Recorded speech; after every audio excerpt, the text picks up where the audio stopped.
So, hello everyone. We are joined with the Grandmaster Michael, and he just finished his game, and currently he's leading the tournament with 3.5 out of 4. So, Michael, how was your game?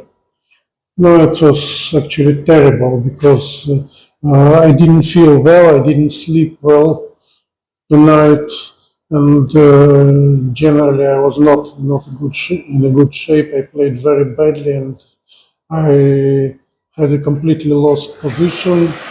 But then my opponent started playing badly. Because when I saw the last position, it was a completely tactical position with your king is on h6, your queen is Yeah. on f8, your rook is on f7. Mhm, And there are so many mating threats coming. Of course, black should not have allowed that. Yeah. So one more thing, Michael, that I wanted to ask is from the first round, in the first round, you won against Anuj. In the second round, again, you had a better position against Kushag. And yesterday, against Balachandra, you won a beautiful rook hand game. I mean, it was equal, but again, then he blended and then you converted it beautifully. So, can you give me like a little bit about the last 3 rounds? No, okay, so it was actually two previous games I won were completely normal, and no, it's interesting. Yesterday's Rukan game was, of course, very interesting. My opponent had a draw, but it was not so easy. Exactly. Yes, and no, it was quite nice. It was not like today completely. And yesterday, I think there was a chance before, I think you played King H3 or it was King H4. There was a chance to move the rook to D3, then rook to D5, and then something like rook A5, controlling the pawns. I don't know. I don't think it was possible at which moment then. So I don't. I think what I remember, remember, I found when analyzing the game that my opponent should have played at some point played King E6, allowing my king to G5. But then after King G5, he always can attack my G3 pawn, and that was the right plan.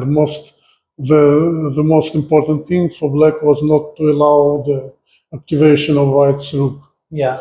And in the end, I think he had just one chance to play rook c1 and then give checks from behind. Instead of defending the pawn that he defended, he had one chance. But again, okay, it was tricky to defend. That was already lost. I think, Yeah.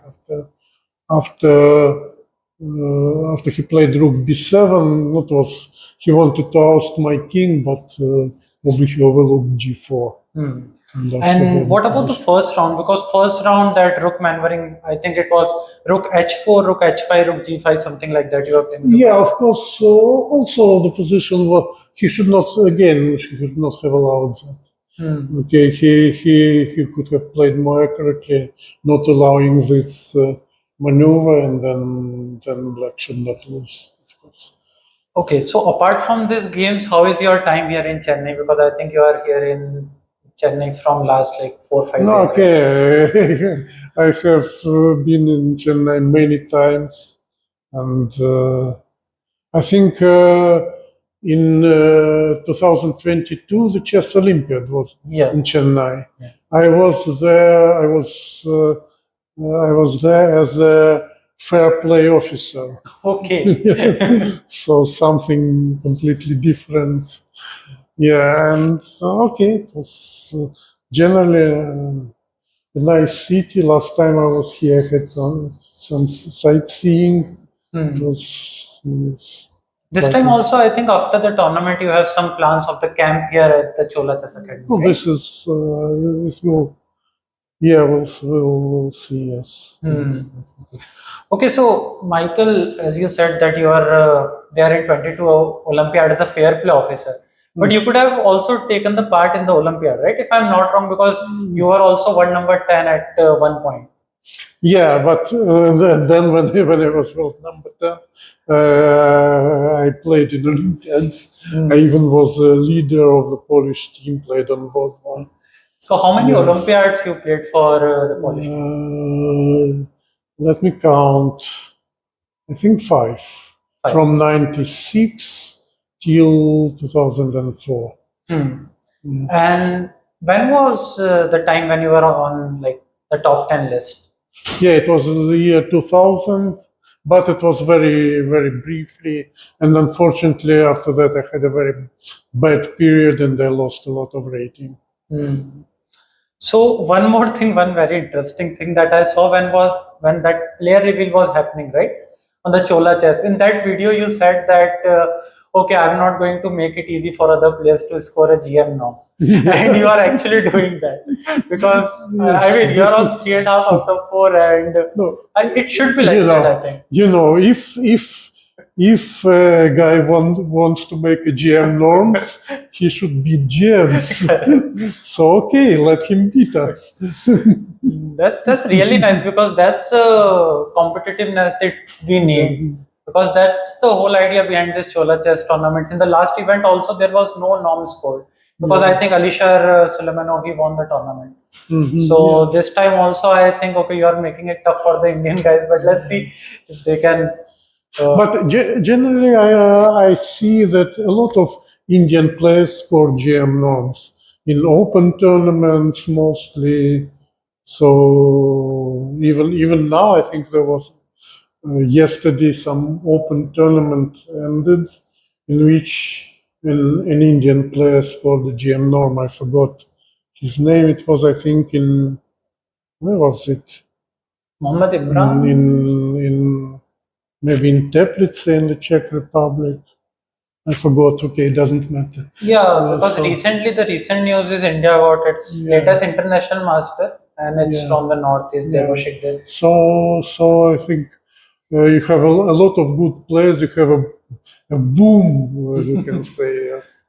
But this is the thing that was missing in India, the round robin events, because earlier all the players they used to go outside and then play this round robin close tournaments. But now finally Chola chess is like they conducted the first time. Now they're doing it for the second time. Yeah, there are a lot of round robin tournaments in Europe actually in many countries, and of course Indian players regularly play there. But here in India, I think this tournament this is not usual for India generally. So this tournament is a new experience. So it's the second edition, and so no, it's interesting. Generally, you know, in theoretically, we can say that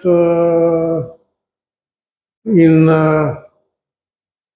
close tournaments, it's easier to make norms because grandmasters are not so much motivated. And generally, in Swiss tournament, there is kind of special feature that when you play against a low rated player, he's low rated, but if you play against him, he has the same number of points. So he plays well at that tournament. So it's not so easy to beat low rated players in Swiss events. And one more thing, Michael, that in September in Samarkand, the Olympiad is going to happen, right? So can we expect you to be there, maybe as a? I don't know. I think I'll. No, I have a chance to be there as a member of the Rules Commission. I am a member of the Rules Commission, but I don't know if it will be possible because now I'm aging, and for me it's quite difficult to travel now. So I don't know yet whether I will be present there. And just one last thing before we leave.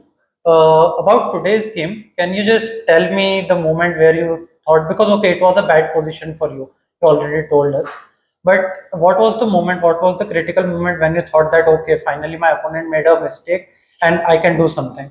I think, okay, he had a lot of possibilities of winning the game. And I think